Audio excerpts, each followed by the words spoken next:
Hello students, our today's topic is mutual inductance of two long solenoids. Student इससे पहले के topic में हमने कैलकुलेट किया था self inductance of a long solenoid. अब कैलकुलेट करना है mutual inductance of two long solenoids. यहाँ पर हमारे पास टू सोलेनॉइड्स हैं, दिस इज़ फर्स्ट सेकंड। तो इसे हमने आपस में कपल किया है, परफेक्ट कपलिंग की है। और हमें पता है जब परफेक्ट कपलिंग होती है उस समय में कोएफिशिएंट ऑफ कपलिंग की जो वैल्यू होती है वो 1 होती है। तो मैं इस तरह से इसको इसके साथ कपल कर रहा हूँ। ऐसा करने से क्या होगा कि जो एक कॉइल का फ्लक्स होगा या मैग्नेटिक फील्ड होगा वो सारा का सारा दूसरी कॉइल के साथ कांटेक्ट में आएगा। तो यहाँ पर फ्लक्स का कोई लॉस नहीं होगा। इस तरह से हमने इसको परफेक्ट कपलिंग की हुई है। तो इन कॉइल को हम जैसे एक को हम प्राइमरी कॉइल बोल सकते हैं, this is primary coil, this is primary coil. और यहाँ पर सेकेंड कॉइल है, this is the secondary coil. तो student primary coil secondary coil में म्यूचुअल इंडक्शन कैसे होगा?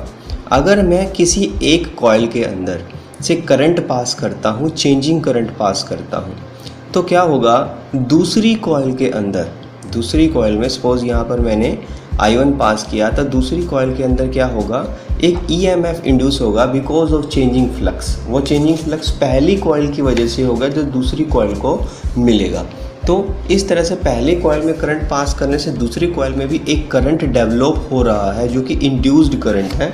इसे बोला जाता है म्यूचुअल इंडक्शन। तो म्यूचुअल इंडक्शन में क्या किया है, म्यूचुअल इंडक्शन में बेसिकली एक प्राइमरी कॉइल के अंदर हमने करंट को पास किया, चेंजिंग करंट को पास किया, और दूसरी कॉइल के अंदर हमने करंट को इंड्यूस कर दिया। तो इस प्रोसेस को हम म्यूचुअल इंडक्शन का नाम दे रहे हैं। Okay, now first of all let us consider I1 और I2। I1 I2 क्या है? I1 I2 है करंट्स जो कि फ्लो कर रहे हैं सोलेनॉइड। देखो हम यहाँ सोलेनॉइड को कॉइल टर्म भी बोल सकते हैं, यहाँ पर हम इसको कॉइल नाम भी देंगे। सो I1 I2 क्या है? करंट है flowing in the to solenoids. ये दोनों के दोनों सोलेनॉइड्स हैं। इन दोनों में से पहले में करंट I1 है तो दूसरे में I2 इंड्यूस होगा। अगर मैं दूसरे में I2 पास करता तो पहले में I1 इंड्यूस होगा। तो current flowing in two solenoids wound on each other. मैंने एक दूसरे पे इसे वाउंड किया है, डेट इज़ मैंने परफेक्ट कपलिंग की है। ये दोनों के दोनों जो सोलेनॉइड है इनकी लेंथ एक जितनी है, डेट इज़ सेम लेंथ के दोनों सोलेनॉइड है। तो हम इसकी लेंथ को कंसीडर कर लेते हैं स्मॉल l। तो लेंथ ऑफ द सोलेनॉइड, दोनों के दोनों सोलेनॉइड की जो लेंथ है वो है l। हम l से इसको डिनोट करते हैं। Let small l there length, ये इनकी लेंथ है, दोनों की सेम लेंथ है, देयर लेंथ। नाउ इनका कुछ क्रॉस सेक्शनल एरिया भी है। जब आपने कॉइलिंग की थी तो उस समय में इसको एक एरिया दिया था, एक सर्कल, ये सर्कुलर एरिया, इसे एरिया क्रॉस सेक्शन बोलेंगे। पाई r स्क्वायर से इसे लिख सकते हो। This is their area of cross section. ये जो सोलेनॉइड्स हैं इनका area of cross section, this is area of cross section, area of cross section. Now अगर मैं प्राइमरी कॉइल की बात करूं, इसके पास N1 नंबर ऑफ टर्न्स है पर यूनिट लेंथ। लेट N1, ये है हमारे पास number of turns, number of turns per unit length, per unit length in primary coil, in primary coil, this is number of turns per unit length. अच्छा, इसी तरह secondary में भी होंगे। N2 कंसीडर करते हैं, N2 है number of turns, number of turns per unit length in secondary coil, in secondary coil. Okay, now अब आपके पास क्या होगा, अब आपको एक फॉर्मूला पता है म्यूचुअल इंडक्शन में, magnetic flux linked with secondary coil due to primary coil. मतलब सेकेंडरी कॉइल में फ्लक्स इंड्यूस हो रहा है बिकॉज ऑफ प्राइमरी, क्योंकि प्राइमरी में आपने एक चेंजिंग I1 करंट पास किया है। तो ये जो इंडक्शन हो रहा है वो हो रहा है सेकेंडरी के अंदर। किसकी वजह से? प्राइमरी में जो आपने करंट पास किया था उसकी वजह से। सो स्टूडेंट आप ये लिख सकते हो magnetic flux linked with the secondary coil due to primary coil, मतलब सेकेंडरी कॉइल में कितना फ्लक्स गया प्राइमरी कॉइल की वजह से, ये बात हमें याद रखनी होगी। नाउ मैग्नेटिक फ्लक्स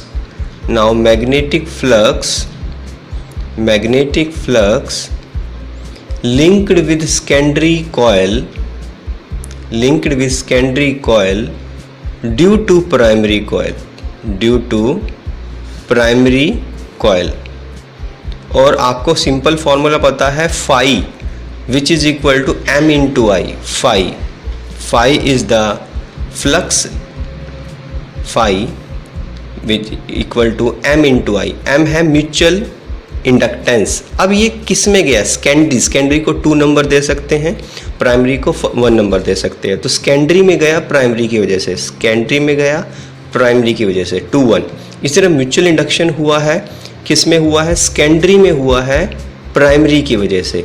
तो सेकेंडरी में हुआ है 2, प्राइमरी की वजह से डेट इज़ 1। कब, जब आपने प्राइमरी में I1 करंट पास किया, डेट इज ये जो करंट है ये I1 है। तो ये सारा प्रोसेस हुआ क्यों, I1 की वजह से। तो सेकेंडरी में फ्लक्स गया प्राइमरी की वजह से, सेकेंडरी में इंडक्शन हुआ प्राइमरी की वजह से। क्यों, क्योंकि आपने प्राइमरी में I1 करंट पास किया था। This is the equation number first. Now student, जैसे कि हम सेल्फ इंडक्टेंस में किया करते थे, उसी तरह से हमें अब 1 बाय 1 सबसे पहले प्राइमरी के अंदर कितना मैग्नेटिक फील्ड है वो फाइंड करना है, उसका कितना फ्लक्स सेकेंडरी को मिला है पर यूनिट टर्न, फिर वो कैलकुलेट करेंगे। और उसके बाद हम टोटल फ्लक्स कैलकुलेट करेंगे कि सेकेंडरी को कितना फ्लक्स मिला है प्राइमरी की वजह से। वहाँ से हम दोबारा इस फ्लक्स का फॉर्मूला बनाने वाले हैं। तो सबसे पहले हम ये फाइंड करेंगे मैग्नेटिक फील्ड कितना है इनसाइड प्राइमरी कॉइल, क्योंकि प्राइमरी कॉइल एक सोलेनॉइड है, तो सोलेनॉइड के अंदर कितना मैग्नेटिक फील्ड होता है ये हमें पता है। नाउ मैग्नेटिक फील्ड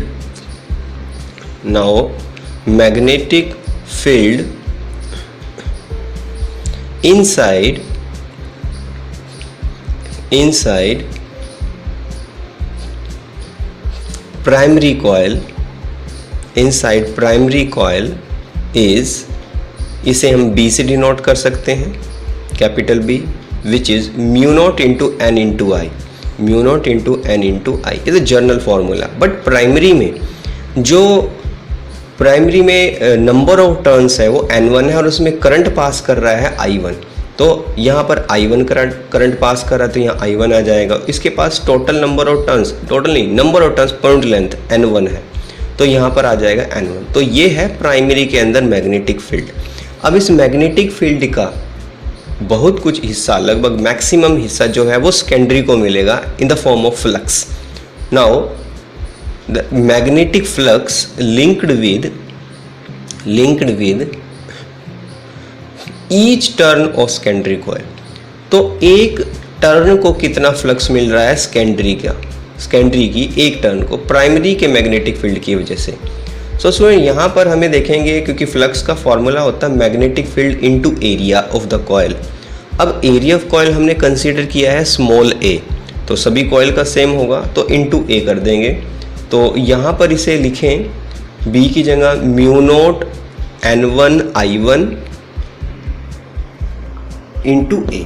तो this is the flux linked with each turn off secondary coil. एक टर्न की बात हो रही है। अब हमें ये पता करना होगा सेकेंडरी जो कॉइल है, मतलब सेकेंडरी जो आपके पास सोलेनॉइड है, इस पर कितने नंबर ऑफ टर्न्स टोटल है हमारे पास, तो पर यूनिट लेंथ में दिया है। अगर मैं लेंथ से मल्टीप्लाई कर दूं तो मेरे पास टोटल नंबर ऑफ टर्न्स आ जाएंगी सेकेंडरी कॉइल में कितनी है। तो you can write total number of turns in secondary coil, total number of turns in secondary coil. तो टोटल नंबर ऑफ टर्न्स कितनी आएगी, N2 इंटू L। अब स्टूडेंट, एक टर्न के अंदर फ्लक्स आपको पता है और टोटल नंबर ऑफ टर्न्स भी आपको पता है।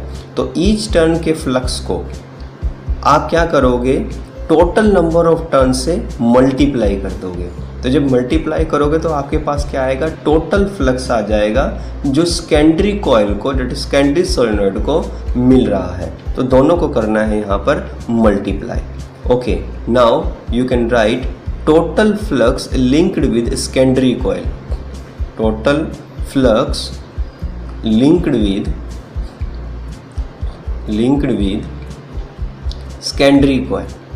तो secondary coil को कितना फ्लक्स मिला है, which is phi. आपको लिखना होगा secondary में गया प्राइमरी की वजह से 2-1, which is आपको दोनों मल्टीप्लाई करने हैं.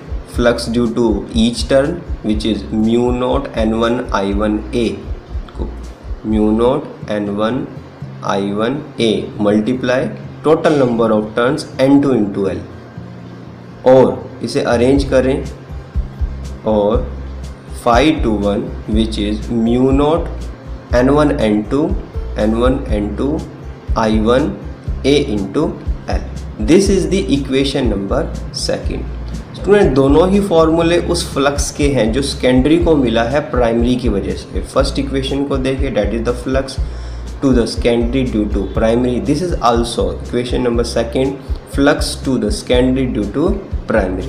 तो इनके लेफ्ट हैंड साइड अगर ये बराबर हैं तो इनके राइट हैंड साइड भी क्या होने चाहिए, बराबर होने चाहिए. तो you can write from equation first and second,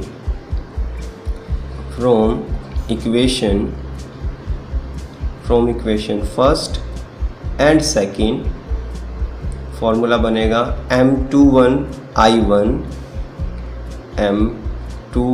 I1 which is equal this one mu naught N1 N2 I1 A into L. Student यहाँ पर I1 से I1 कैंसिल हो सकता है, तो ये हम इसे कैंसिल करेंगे. तो फाइनल रिजल्ट मेरे पास क्या आएगा, so the final result is M21 which is mu naught N1 N2 A into L. Student this is the mutual inductance of two long solenoids. यहाँ पर म्यूचुअल इंडक्टेंस है सेकेंडरी का ड्यू टू प्राइमरी की वजह से. This is the final result. Similarly जब आप सेकेंडरी में करंट पास करेंगे, अभी हमने प्राइमरी में करंट पास करके सेकेंडरी में इंडक्शन किया है, बट अगर आप सेकेंडरी में करंट पास करेंगे तो प्राइमरी में भी म्यूचुअल इंडक्शन होगा, उसका भी म्यूचुअल इंडक्टेंस का वैल्यू वही का वही होगा जो अभी हमने फाइंड किया है. क्योंकि सारा प्रोसीजर सेम है तो सभी की सभी वैल्यू इसके अंदर आ जाएंगी. तो स्टूडेंट अगर आप प्राइमरी में म्यूचुअल इंडक्टेंस निकालना चाहते हैं ड्यू टू सेकेंडरी कॉइल की वजह से, तो आपका प्रोसीजर सेम रहेगा और सेम ही रिजल्ट आएगा. सिमिलरली यू कैन राइट, क्योंकि यहाँ पर चेंज आया N1 N2 के अंदर, सारी टर्म सेम रहेगी, वहाँ N2 N1 हो जाएगा जिसका मतलब भी सेम रहेगा. तो similarly M12 which is equal mu naught N1 N2 A into L. So this is the result. Okay, so this is also the result. Hence M12 is equal to M21. You can write M21 which is equal to M12. This is the concept and this is the topic, mutual inductance of two long solenoid. Student यहाँ पर हम total number of turns की form में भी answer निकाल सकते हैं. किस तरह से, हमें number of turns per unit length पता है. अगर मैं क्या करूँ, जो मेरे पास number of turns per unit length है, अगर मैं उसे लेंथ से मल्टीप्लाई करूँ तो मेरे पास टोटल नंबर ऑफ टर्न्स आ सकती हैं, प्राइमरी में भी सेकेंडरी में भी. कैसे, अगर मैं N1 को L से मल्टीप्लाई करूं तो मेरे पास कैपिटल N1 आ जाएगा, total number of turns in primary coil. इसी तरह अगर मैं N2 इंटू L करूँ तो मेरे पास आ जाएगा total number of turns in secondary coil. तो स्टूडेंट हम इस तरह से N1 और N2 की फॉर्म में भी वैल्यू निकाल सकते हैं. N1 की जगह कैपिटल N1 बाई L लिख के, N2 की जगह कैपिटल N2 बाई L लिख के. तो M21 which is equal to mu naught, N1 की जगह आना चाहिए कैपिटल N1 बाई L.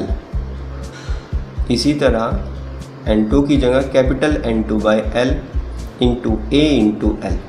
एक L से एक L कैंसिल हो जाएगा दिस वन. तो फाइनल रिजल्ट आपके पास बचा, और M21 mu naught N1 N2 A divided by L.